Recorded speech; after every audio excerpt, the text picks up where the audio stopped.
chatbots qui ont été réalisés avec les clients. Et donc, on a eu voilà, l'idée de créer un chatbot avec à base de LLM, surtout aussi pour voir, déjà pour tester le concept, pour voir également la différence entre ces chatbots modernes et les anciens.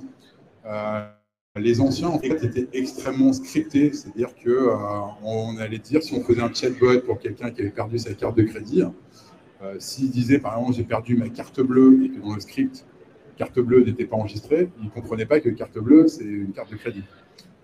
Pareil pour les réponses. Les réponses étaient toujours standardisées.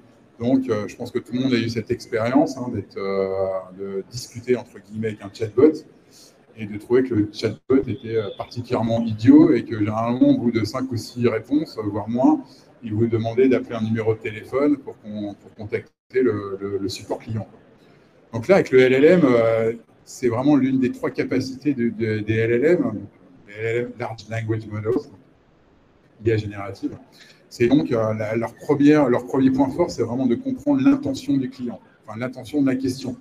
Quel est exactement le sens de la question. Et là-dessus, ils sont hyper forts. C'est pour ça que pour avoir les meilleures réponses, il faut poser les questions également les plus précises possibles. Mais finalement, c'est un petit peu la même chose avec un humain. Quand on demande à un expert si la question est bien formulée, on va avoir généralement une réponse plus intéressante que quand la question est un petit peu vague.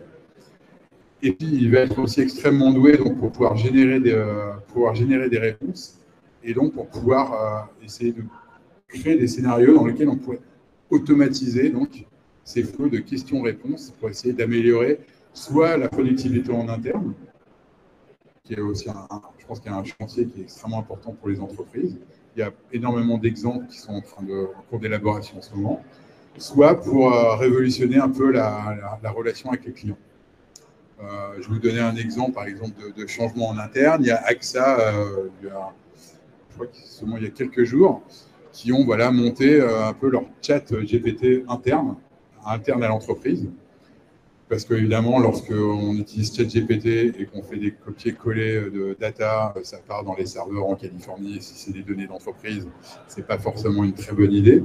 Donc les entreprises ont compris, en tout cas certaines, que les gains de productivité qu'on pouvait attendre d'un LLM, et donc ont décidé de développer des solutions où la partie chat, donc la partie applicative, était chez elles avec des données qu'elles pouvaient contrôler. Donc l'idée, c'était de construire un chatbot qui pouvait donc se connecter sur ses propres données, donc des données qu'on avait déjà sélectionnées à la base, et qui pouvait permettre donc de pouvoir contrôler la qualité des réponses et le contexte des réponses. Alors donc voilà, c'est l'orchestration d'une discussion. Je pense que je vais passer directement sur la démo. Alors vous m'excuserez si c'est un petit peu lent, parce qu'on a fait, c'était le premier POC, on n'a pas fait d'optimisation. Donc c'est un POC en fait qui a été fait avec des données publiques et ouvertes, qui s'appelle le CSSF, qui est un organisme de régulation financier au Luxembourg. Et donc c'était absolument indispensable que les réponses soient non seulement précises, mais que les réponses soient documentées. Ça, par exemple, c'est un gros problème de ChatGPT. Vous lui posez une question, il va vous donner une réponse, mais il ne va jamais dire d'où vient la réponse. Là, ce qu'on voulait, c'était faire un cas client où un client veut une base de données sur une base technique et que le client puisse justifier donc, la réponse du LLM. Donc là, je vais lui poser une question. Can you...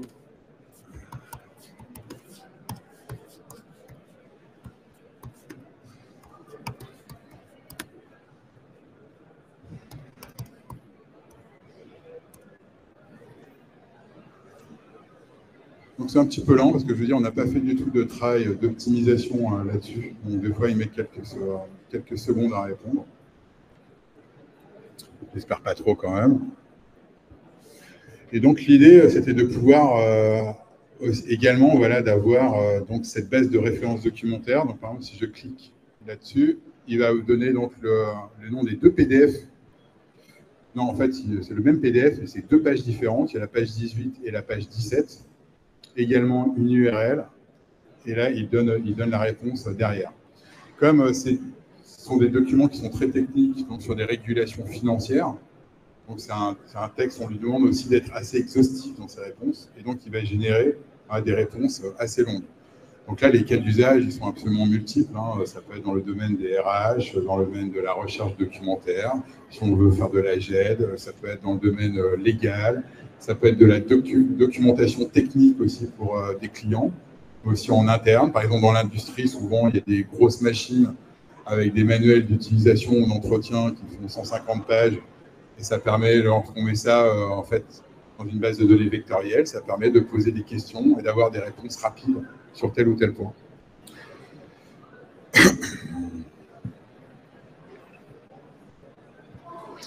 Et puis, je vais vous montrer voilà, le deuxième POC que je trouve sans doute peut-être un petit peu plus intéressant. Donc, c'est une application qui a été faite. Alors, pourquoi est-ce qu'elle est intéressante? À mon avis, il y a deux choses. La première, c'est qu'elle n'est pas faite avec OpenAI et Azure. Parce que, comme je vous l'ai dit, pour l'instant, la solution OpenAI et Azure est celle qui est largement la mieux intégrée, qui est la mieux maîtrisée au niveau des GAFAM.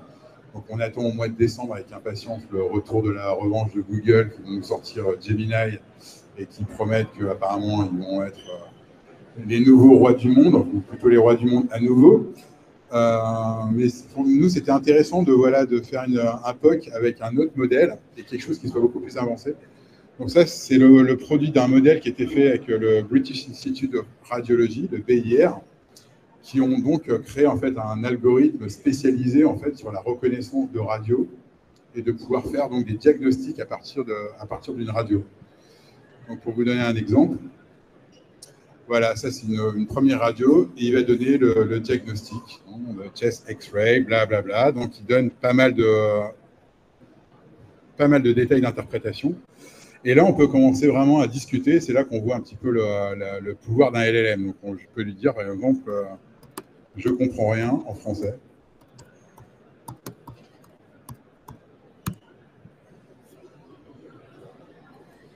Donc aussi, l'autre intérêt d'un LLM, c'est que non seulement il réussit à bien comprendre les questions des clients, mais aussi il est multilingue. Alors, je voudrais un résumé plus facile à comprendre.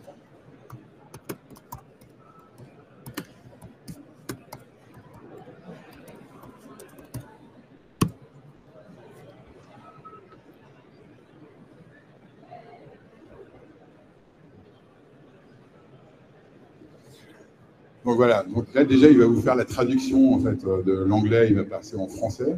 Et puis il va aussi également commencer un petit peu à résumer et il va essayer de s'adapter en fait à ma question.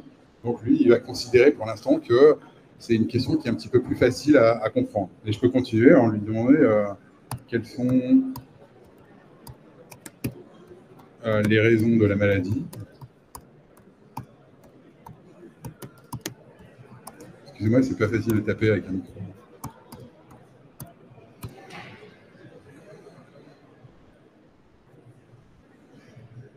Et donc là, voilà, il va essayer de préciser un petit peu le diagnostic et donner des informations complémentaires.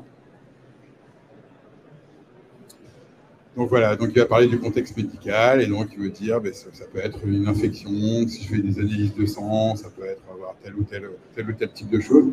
Donc là, le LLM, en fait, il va se placer en fait des deux côtés d'une autre IA. En fait. Là, ce qu'il faut comprendre, c'est que dans ce projet, il y a une IA qui est là uniquement pour faire de l'interprétation d'images et de tirer des conclusions, et une autre IA qui est une IA générative qui, elle, va faire à la fois, va comprendre l'intention de l'utilisateur, va poser la question à l'IA qui fait l'interprétation, qui elle-même va renvoyer une réponse, et l'IA générative va pouvoir la formuler, en fait, à l'utilisateur final. Donc là, je lui demandais, est-ce que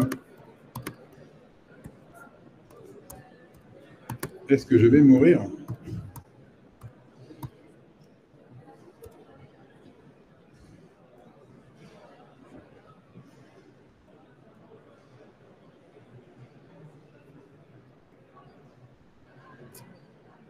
Ce qui est assez intéressant, en fait, c'est que dans ce type de réponse, c'est que l'IA va essayer, en fait, un petit peu de rassurer la personne. on dirait presque qu'elle a une espèce de comportement d'empathie. Ça, c'est quelque chose qu'on peut justement déterminer dans votre orchestration. C'est la manière, est-ce qu'on veut utiliser plus ou moins de créativité dans les réponses? Est-ce qu'on peut mettre plus ou moins de fantaisie dans les réponses? Et ce que je trouvais intéressant, c'est que bon, je ne suis pas très content de mon généralisme. Je trouve qu'il souvent il donne des réponses avec moins d'empathie que Dr Claude. Je ne sais pas si c'est particulièrement un problème. Mais en tout cas, ce qui est intéressant, c'est de pouvoir vraiment de contrôler la manière dont la conversation en fait, va se dérouler entre l'utilisateur, l'algorithme et la réponse de l'algorithme et la manière dont elle va être rendue à l'utilisateur. Et ça, c'est quelque chose voilà, qui est vraiment essentiel dans les LLM. C'est cette partie, essayer de comprendre l'intention et de pouvoir générer vraiment la meilleure réponse appropriée. Donc finalement, les changements, ils sont autant en interne, donc faire de l'optimisation de tâches, mais également, voilà, ça permet aussi de faire vraiment une véritable expérience client qui soit vraiment véritablement personnalisée et de pouvoir les adapter suivant les différents scénarios.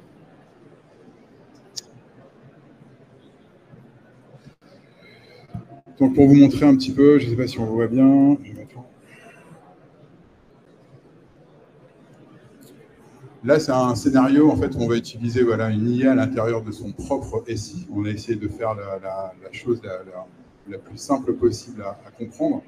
Ce qui est intéressant, c'est qu'il y a vraiment des nouveaux types de bases de données qui s'appellent les Data Lake House. Donc, certaines personnes ont entendu parler de Data Lake, on pouvait mettre des données qui étaient à la fois structurées, mais aussi des données non structurées. Il y a de plus en plus maintenant d'architectures qu'on appelle Data Lake House, qui permettent à la fois en fait, de mettre ces deux types de données, mais aussi de pouvoir les connecter facilement à des moteurs d'IA, à des outils de BI, etc. Donc, d'avoir vraiment une manière, une espèce de repository central en fait, de ces données, et de pouvoir dire, voilà, telle ou telle partie de mes data, elles vont pouvoir être interrogées par une IA, et donc de pouvoir finalement assez facilement pouvoir contrôler les documents que l'on souhaite ou pas donner accès à une IA au sein de son entreprise. Donc maintenant, voilà, on peut tout à fait avoir une solution qui est un peu hybride, où à l'intérieur de son SI, on a ces data qu'on va pouvoir gérer, d'envoyer en fait, qu'il y ait des requêtes en fait, qui sont envoyées à l'API par exemple d'OpenAI, que OpenAI donne une réponse et que ça soit rapatrié donc à l'intérieur de votre SI. Donc le SI s'occupe de toute la partie data et la partie par exemple Azure OpenAI est juste là pour aller chatter en fait avec le LLM et recevoir les réponses.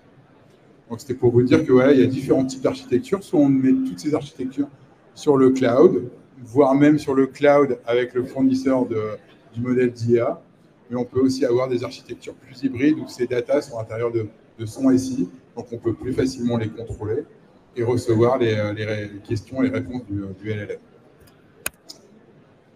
Je crois que j'ai fini. Voilà. Est-ce que vous avez des questions? Il ne faut pas hésiter.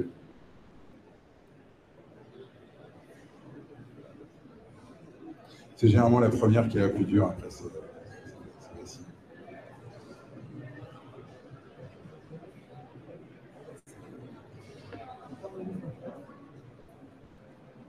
En termes de temps de mise en place, alors, bon, il y a la réponse un peu normande pour le temps de mise en place, ça dépend.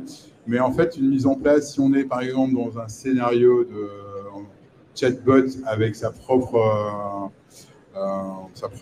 références documentaires, c'est assez rapide. Par exemple, le premier POC que je vous ai montré, on a fait ça en 15 jours. Et donc c'est pour ça qu'il y a zéro optimisation, parce qu'en fait, on va mettre du cache pour que les questions soient plus rapides, etc. Tout. Mais il y avait déjà une base documentaire, c'était pas énorme, il y avait 150 PDF, quelque chose comme ça. Il va y avoir aussi un certain nombre d'URL. Donc voilà, si on est vraiment dans le scénario chatbot interne, par exemple pour la documentation, c'est quelque chose qui est relativement rapide à mettre en place. Ça prend plus de temps quand on est dans un scénario B2C, par exemple, parce qu'on va vouloir vraiment contrôler le ton des réponses. On va vouloir aussi contrôler qu'il n'y ait absolument jamais de réponse qui soit en dehors de tel ou tel type de produit ou tel type de data, etc.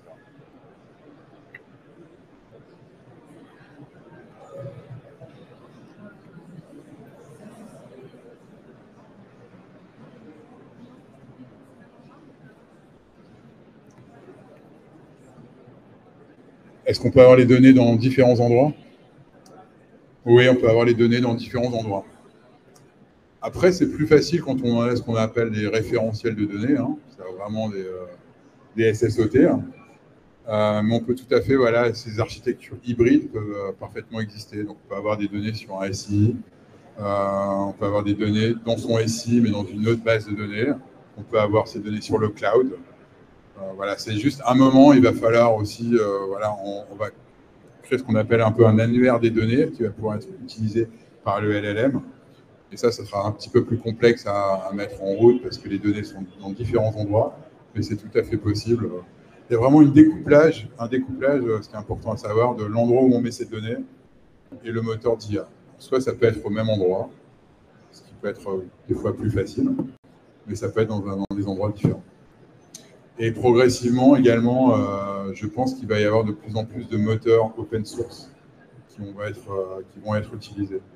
Donc j'en avais un petit peu parlé ce matin lors d'une autre conférence, mais en fait il y a un petit peu deux visions de l'IA. Il y a une vision qui est très monolithique, où en fait il y a voilà, des grosses startups, on les connaît, qui vont offrir des IA de plus en plus puissantes, avec de plus en plus de possibilités, qui sont en fait un petit peu à la recherche d'une espèce d'intelligence artificielle générale, qui était encore la science-fiction il y a quelques années et qui semble un petit peu se rapprocher de nous, quoi.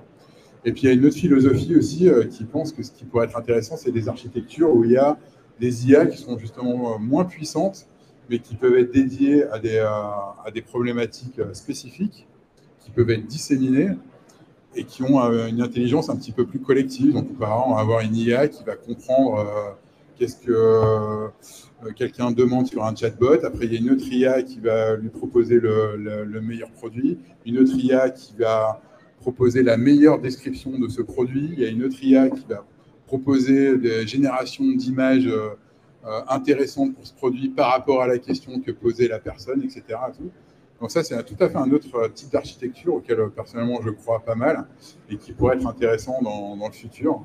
En tout cas, garder un œil sur la partie open source. Je crois qu'il y avait une autre question.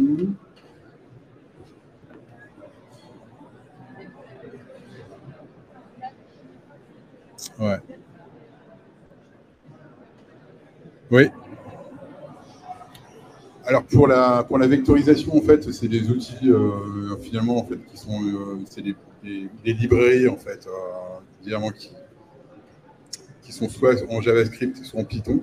Donc il y a pas mal de librairies. En fait, les librairies elles changent suivant le type de données qu'il faut vectoriser. Donc c'est jamais les mêmes. Après, elles sont souvent intégrées dans un framework qu'on appelle LangChain, qui va pouvoir donc dire j'ai tel type de data. Donc, tu vas utiliser tel type de librairie pour les vectoriser.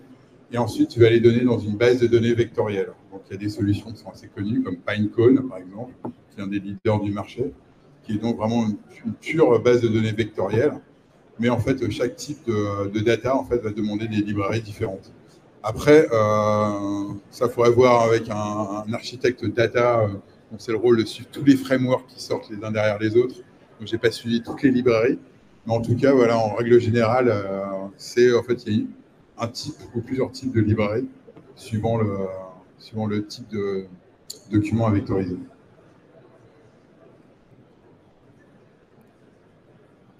Pas d'autres questions? Il y a un vrai débat en fait, justement un modèle généraliste versus développer des entreprises avoir la main dessus, etc. Quel est votre avis là-dessus? Vous allez un peu donner et voilà, est-ce qu'il y a des conseils justement pour les entreprises un peu plus petites qui doivent se structurer un petit peu le modèle pour maîtriser notamment nous avec les normes qui vont sortir probablement dans ce modèle?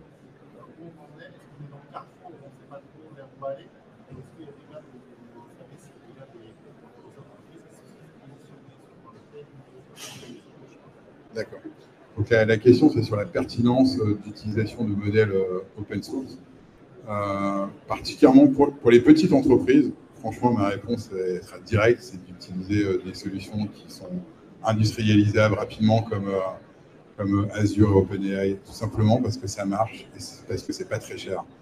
Partir en fait sur un modèle open source pour une petite entreprise, c'est à la fois attaquer toutes les problématiques justement de base de données vectorielles, de développement, d'avoir un SI qui soit capable de faire tourner des modèles. En fait, ça tourne sur des GPU, ça consomme c'est une énergie absolument folle.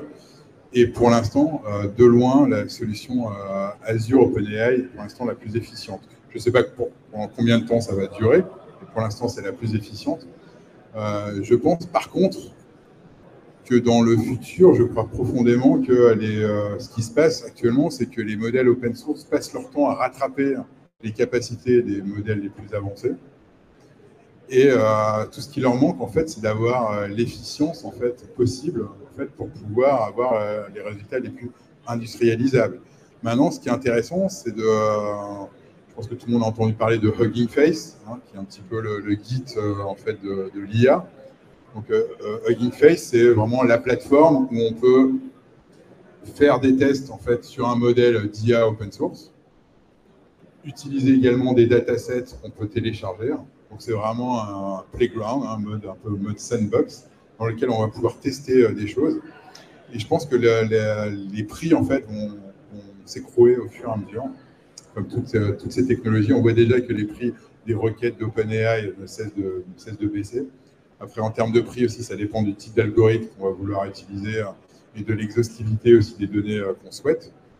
Et donc, je pense que dans un futur relativement proche, je pense que dès l'année prochaine, je pense qu'il y aura de plus en plus de solutions open source disponibles. Maintenant, quand on a une petite structure avec pas un budget forcément élyséen et qu'on va avoir des résultats rapides, pour l'instant, il y a une solution qui se détache du lot. Voilà, maintenant, moi, je suis un ambassadeur des solutions open source, donc je ne suis pas du tout revendeur chez Microsoft. Donc, je pense qu'il y a il faut garder à l'esprit que ce marché, il est extrêmement changeant et changeant vraiment extrêmement rapidement, quoi. Donc, moi, j'attends déjà Google au mois de décembre, ce que ça va faire. Mais en tout cas, commencer maintenant, ça permet de rentrer dans quelque chose qui va nous accompagner, je pense, pendant de longues années. Et je pense que plus vite on s'y met, mieux ce sera. Toujours en gardant aussi ça c'est mon autre casquette qui est plus associative. Je pense que c'est aussi important en tant que citoyen de voir quels sont les enjeux aussi éthiques autour de l'utilisation de l'IA. Et donc appliquer ça aussi à l'intérieur de ses projets, à l'intérieur de son entreprise. De l'impact écologique aussi, parce que l'IA, c'est pas du tout quelque chose d'écologique. Donc la question finalement, c'est plutôt une question des usages. Si j'ai une vraie politique RSE aussi, ça peut être intéressant de voir si j'utilise une IA qui va dépenser beaucoup d'énergie, est-ce qu'elle va me permettre de, quelque part, faire des économies sur mes dépenses de CO2. Voilà, ça, c'est une vraie réflexion à avoir. En tout cas, c'est l'approche qu'on a, en tout cas chez Smile, par exemple, c'est très open source, RSE. Donc, c'est quelque chose qu'on essaie de promouvoir un maximum.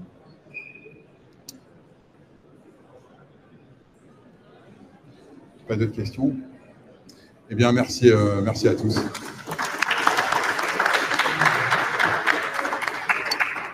C'est moi qui coupe. Pardon? C'est moi qui coupe ou c'est toi? Non, c'est bon. Ouais, non, en plus, il y a eu...